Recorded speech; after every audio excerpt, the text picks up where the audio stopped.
નમસ્કાર દર્શક મિત્રો, વોઇસ ઓફ વડોદરા ન્યૂઝમાં આપનું હાર્દિક સ્વાગત છે.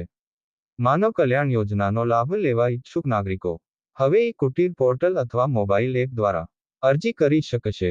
કુટીર મંત્રી શ્રી બલવંતસિંહ રાજપૂત માનવ કલ્યાણ યોજનાની વર્ષ 2024થી 25 માટેની અરજી મંગાવવાનો ગાંધીનગર ખાતેથી શુભારંભ કરાવતા મંત્રી શ્રી બલવંતસિંહ રાજપૂત ઔદ્યોગિક સહકારી મંડળીઓની હાથશાળાના જીઓ ટેગિંગ દ્વારા ઓનલાઈન વેરિફિકેશન માટેની મોબાઈલ એપ મંત્રીશ્રીના હસ્તે લોન્ચ કરાઈ.